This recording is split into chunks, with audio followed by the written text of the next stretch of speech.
One of the dumbest things they're saying is like, oh, to say that he had people that were bad around him means to imply that Charlie was stupid. Yeah. Like, yeah, Charlie was naive and trusting. And Right. I also, by the way, in retrospect, very naive in some ways because we couldn't comprehend this level of darkness. But I get the impression he didn't know what hit him.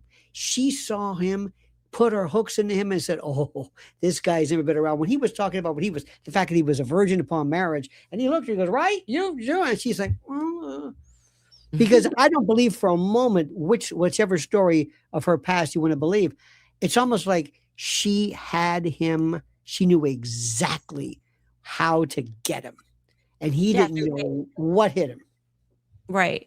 And that's the reality, is that was the hook. It was nothing crazy. And he was kind of coming off of a little bit of a heartbreak.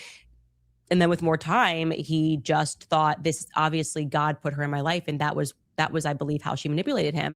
And she just put the pastors in his life, put everybody in his life around him. And of course, as Elizabeth Lane spelled out when she sort of gave that analysis of that Erica's a psychopath, any person, when you're married, your number one person that's going to be giving you advice and guiding you is going to be your spouse. And that's why it's such a critically important decision who you marry. And I just so regret that I didn't look into her, but I wanted it for Charlie. We got Houston, we've got a problem here.